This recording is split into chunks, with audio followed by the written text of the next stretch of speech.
Hello there! I am Garnoo, and ever since I was 6 or 7 years old I was very interested in guitars. Well, more in the way they looked back then rather than playing them, but I was a very big Metallica fan and I spent many hours dreaming about all of the guitars that James Hetfield could buy with all the money he made from one concert. My head was all colors and shapes and all that kind of jazz. But here we are, fast forward 20 years later, and I'm showing you my humble guitar collection.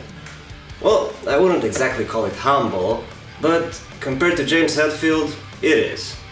So let's get into it. Back in 2016, the guys from Breakout were looking for a new bass player and they asked me if I wanted to join the band.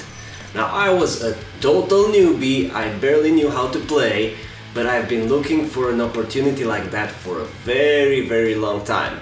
And thankfully my brother was kind enough to lend me his bass, and I pretty much jumped in immediately. Now, after 1 or 2 shows with the band, I felt like I wanted something more. As a producer, I was searching for a specific sound, which at that time was pretty much the periphery bass tone. And obviously I couldn't afford the Dingwall, but I could afford the dark glass pedal and my very first shovel, which was an Ibanez SR505. Now, I loved that bass to bits. It came with Bartolini pickups, a mahogany body, a rosewood fretboard, and all the playability in the universe. Also, it was a 5-string bass, because what do you do when you're a newbie? You start out with more strings. Not much later, not sure if in 2016 or 17, one of the guitar players in Breakout, Jaguar, got a new 7-string. And he wanted to get rid of his previous one, which is this bad boy, my very first guitar. And oh man, do I love it. You're probably starting to notice a trend with me. Total newbie, doesn't get a 6-string guitar, he gets a 7-string one.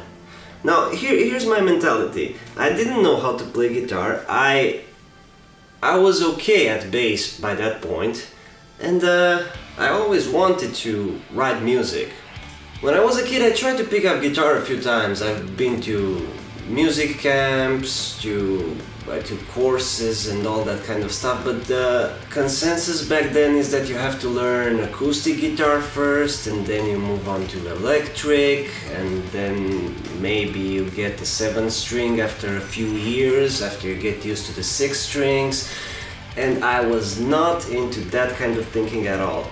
I pretty much wanted to approach it completely backwards. I wanted to write a song on a 7-string guitar, even if I had to record it note by note, and then I would learn how to play it. Alright, so the year is 2018, I have saved up money for 2 years since I joined Breakout, and I absolutely had to get myself a Dingwall. I had to get that sound. And then, this guy happened. My 5-string NG2 bass. This is the crown jewel of my collection. This bass is ridiculous. If you've been watching this channel for a while, you absolutely know about this thing. I love it. Dingwall pickups, a dark glass preamp, a maple neck with a maple fretboard. Nothing out there sounds like a Dingwall, at least nothing that I've found. And it has a knack for cutting through the mix and being in your face. And the thing about it is that every time I use it, I want to turn it up as loud as possible in the mix, because it just sounds that awesome. Unfortunately, I haven't been using it as much lately, but that's because I have new strings on it and we've been doing some recordings, and I didn't want to mess with that, because I cannot find spare strings in Romania. I have to order them from a different country, and when I do, I order more sets, and it's a thing. It's a thing. So whenever I get new strings on this one, I make sure to record as many tracks as possible. And when I got this bass, it obviously replaced my Ibanez, which is now at my brother's house. And keeping up with this trend, my next guitar would also replace my previous one. This is my VGS Soulmaster 7-string with an Evertune bridge and two bare knuckle Ragnarok pickups. Now the deal with this guitar is that I wanted a better 7-string for recording. This was something of a 500 euro guitar that came equipped with an Evertune stock, and that was pretty much the cheapest 7-string Evertune you could get. I have such a love-hate relationship with this guitar. It sounds amazing when you record it, especially for rhythm stuff, heavy stuff, gent, modern metal, whatever you want, rock and roll. Bad thing about it, the frets are really bad and they got worse over time.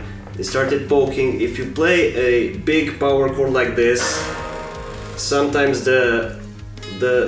this string gets stuck and you get this annoying sound and you don't know why the guitar sounds like crap. It's because the string is stuck. Also, I have dead frets somewhere around here where there's it's the same note twice, so I'm thinking probably one of the frets is too tall or something. I don't know, I need to take it to a luthier. So in 2018 I got my Dingwall and my VGS, which both served to replace my previous Ibanez bass and guitar, and yeah, that was pretty redundant.